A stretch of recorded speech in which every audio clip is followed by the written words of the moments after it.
जय हिंद दोस्तों, मैं कन्हैया कुमार एक बार फिर से आपका जीके प्लान पे स्वागत करता हूं।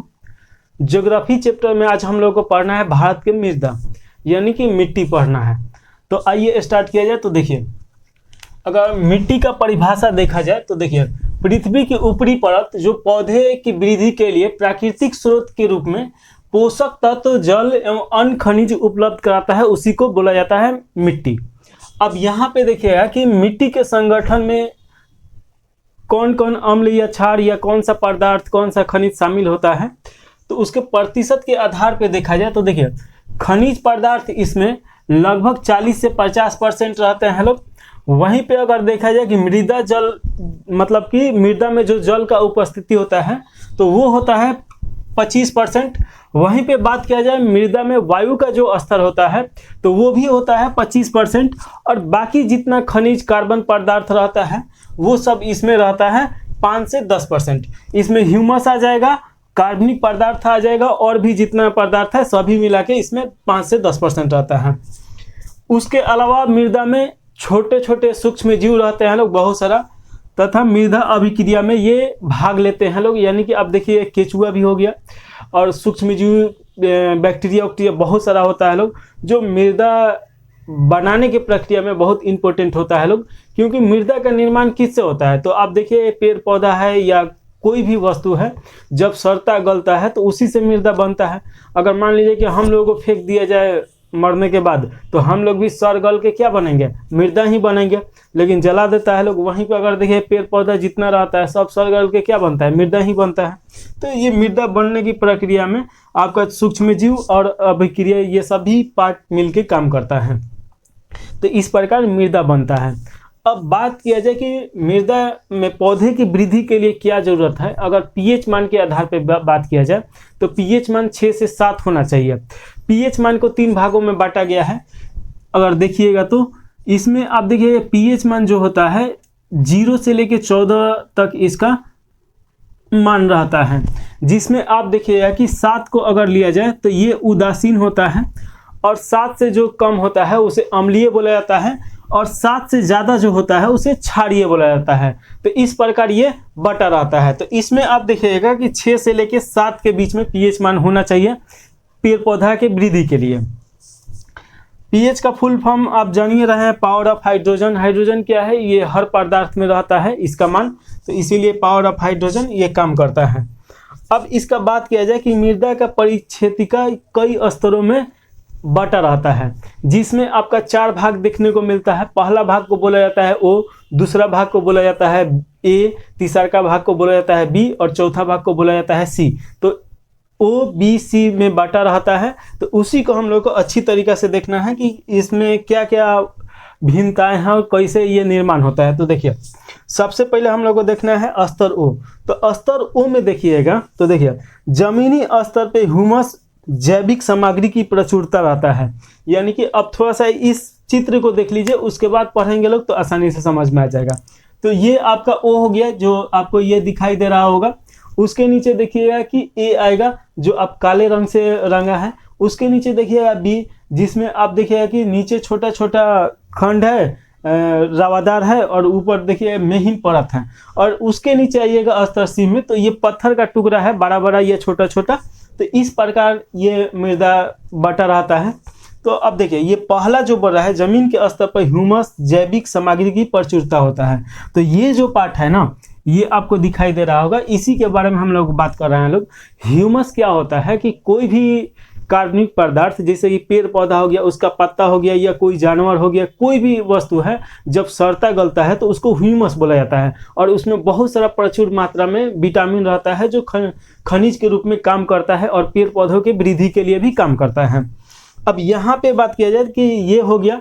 अब स्तर ए में देखिएगा तो देखिए, ये काले रंग एवं कार्बनिक पदार्थों के समृद्ध रहता है। यानी कि ये काला होता है और इसमें कार्बनिक पदार्थ होता है। यहाँ तक कि देखिए इसमें लोहा रहता है, और लोहा के कारण ही ये काला रहता है।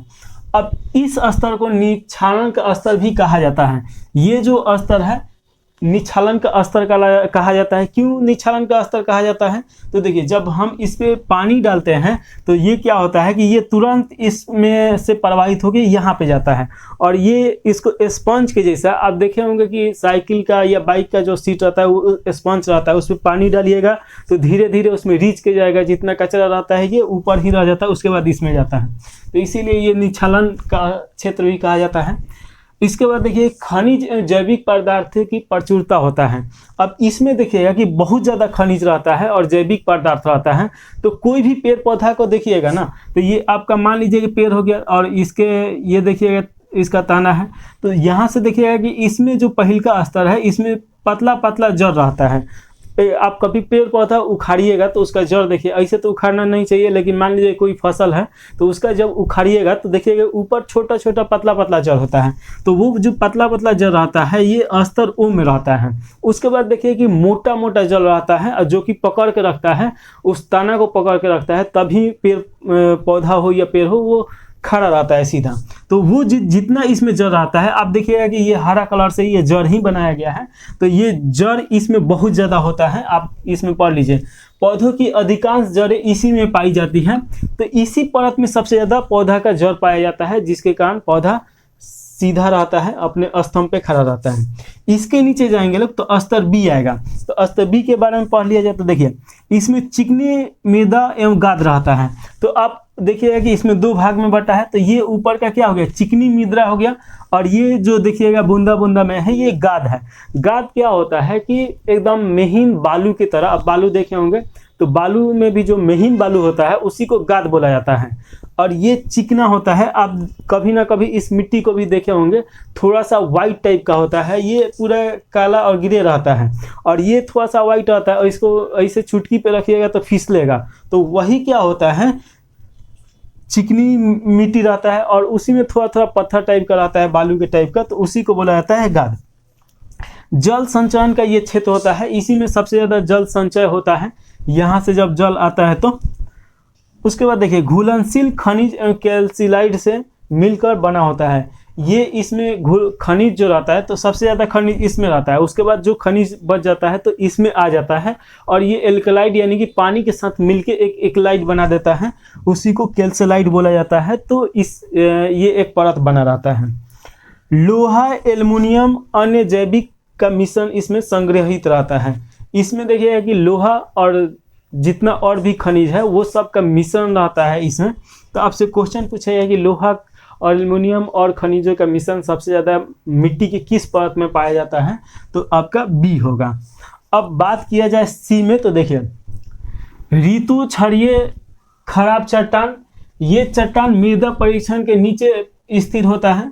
अब देखिए, मान लीजिए कि जो मृदा है तो किसी ना किसी वस्तु पे तो जाके अड़ा ही होगा, तो वो होता है पत्थर, और ये पत्थर छोटा भी हो सकता है और बहुत बड़ा भी हो सकता है। ये कई किलोमीटर में भी पत्थर हो सकता है, सैकड़ों किलोमीटर में, और एक छोटा टुकड़ा भी हो सकता है। और यही पत्थर का टुकड़ा जो रहता है इस पर मिट्टी अड़ा रहता है, तो ये काम करता है इसको एक स्थिति प्रदान करने का। तो इस प्रकार हम लोग देखें कि इसके जो चार है मिट्टी का प्रकार, ओ, ए, बी, सी, तो उसके बारे में डिटेल से समझ लिए। अब आगे देख लिया जाए तो देखिए, मृदा का वर्गीकरण अगर किया जाए तो इसको दो भागों में बांटा जा सकता है स्टडी के लिए। एक उत्पत्ति के आधार पे और एक भौगोलिक संरचना के आधार पे। और जो भौगोलिक संरचना के आधार पे बांटा गया है ये भारतीय कृषि अनुसंधान परिषद के द्वारा बांटा गया है 1956 में। इसको शॉर्ट नेम आयकर बोला जाता है, तो इसके बारे में पढ़ना भी है। अब उत्पत्ति के आधार पर मृदा को बांटा जाए तो एक स्थानीय मृदा और एक परिवहनित मृदा। यानी स्थानीय मृदा का मतलब क्या होगा कि वो उसी स्थान से बना हो और वो कहीं और से उसका केमिकल नहीं आया हो, तो उसी को स्थानीय मृदा बोला जाता है। इसमें देखिएगा स्थानीय मृदा में तो इसको भी दो भागों में बांटा गया है, एक मंडलीय मृदा, एक अंतमंडलीय मृदा। इसमें मंडलीय मृदा में लाल मिट्टी, उसके बाद लेटराइट आ जाता है। अंतमंडलीय मृदा में काली मिट्टी, पर्वतीय मिट्टी, सेलाइन मिट्टी, एल्काइन मिट्टी और पीट मृदा आ जाता है। वहीं पे बात किया जाए परिवहनीय मृदा, तो आप सबसे पहले तो जलोढ़ मिट्टी, भारत में सबसे ज़्यादा विस्तार जलोढ़ मिट्टी का ही है, जो कि नदी के गाद से बना होता है। जब आप देखिएगा कि हिमालय से नदी निकलता है तो वो पत्थर से टकरा टकरा के पत्थर को बहुत ज़्यादा छोटा छोटा बुरादा में तोड़ देता है। साथ में नदी है तो उसके आसपास में बहुत सारा पेड़ पौधा होगा ही, जैव विविधता होगा ही। तो जब उसमें पेड़ पौधा का पत्ता या पेड़ पौधा गिरता है तो वो सड़ेगा गलेगा ही, या कोई भी जीव जंतु गिरे तो सड़ गल के वो एक छोटा छोटा टुकड़ा में बढ़ जाता है और वही नदी के साथ आता है। और बाढ़ के द्वारा, जब ये बाढ़ आता है तो बाढ़ के द्वारा वो सब फैल जाता है और मिट्टी के ऊपर एक 3-4 इंच का या 1-2 इंच का लेयर बना देता है, उसी को जलोढ़ मृदा बोला जाता है। और साथ में देखिए कि जब नदी का जहाँ मुहासा रहता है हिमालय नदी का, तो आप या तो देखिए बंगाल के खाड़ी में या अरब सागर में, तो बंगाल के खाड़ी की तरफ जो जाता है तो वो मिट्टी का जो पर्वत का, पत्थर का और जैव विविधता का जो बुरादा आता है वो समुद्र के तरफ ले जाता है और समुद्र में इसे समुद्र के अंदर जाने नहीं देता है, तो ये ऊपर के तरफ ही रह जाता है। तो एक मिट्टी का वहाँ बना जाता है, उसी को डेल्टा बोला जाता है। और वो भी क्या है, जलोढ़ मृदा है। जलोढ़ मृदा भी 2 प्रकार का होता है, एक प्राचीन और एक न्यूनतम।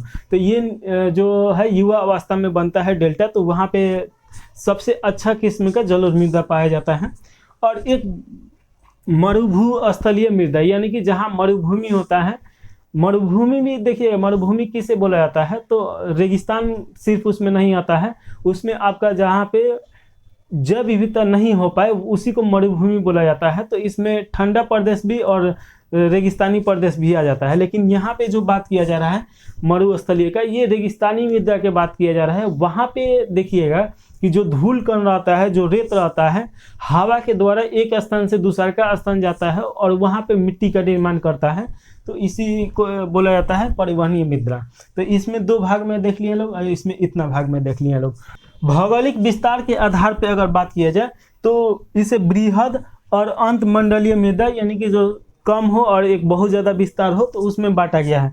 जिसमें बृहद में देखिएगा तो जलोढ़ मृदा सबसे ज़्यादा विस्तारित है, उसके बाद काली मृदा सेकेंड नंबर पर, उसके बाद लेटराइट मृदा। और अंत मंडलीय मृदा का मतलब क्या होता है कि जो स्थानीय मृदा हो और उसका सीमित स्थल हो। तो देखिए इसमें पर्वतीय मृदा हो जाएगा, तो पर्वतीय मृदा तो सिर्फ पर्वत क्षेत्र में ही पाया जाएगा ना। उसके बाद शुष्क अथवा मरुस्थलीय मृदा, तो ये भी जहाँ पे मरुस्थल होगा या बहुत ज़्यादा सूखा होगा, शुष्क होगा, वहीं पे पाया जाएगा। लवणीय मृदा, तो जहाँ पे लवण ज़्यादा होगा, ये समुद्र के आसपास में बहुत ज़्यादा पाया जाएगा।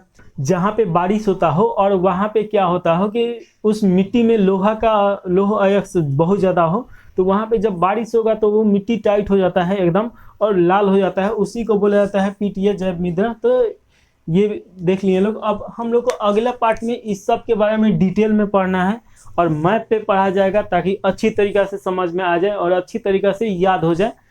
मान लीजिए पढ़ाने से क्या फ़ायदा है कि याद ही ना हो, एक बार में दिमाग में आपके बैठ जाए और दूसरा का बार रिवीजन कीजिए तो अच्छी तरीक़ा से हमेशा के लिए याद हो जाए। तो यहीं पे क्लास को समाप्त कर दिया जाए। जय हिंद।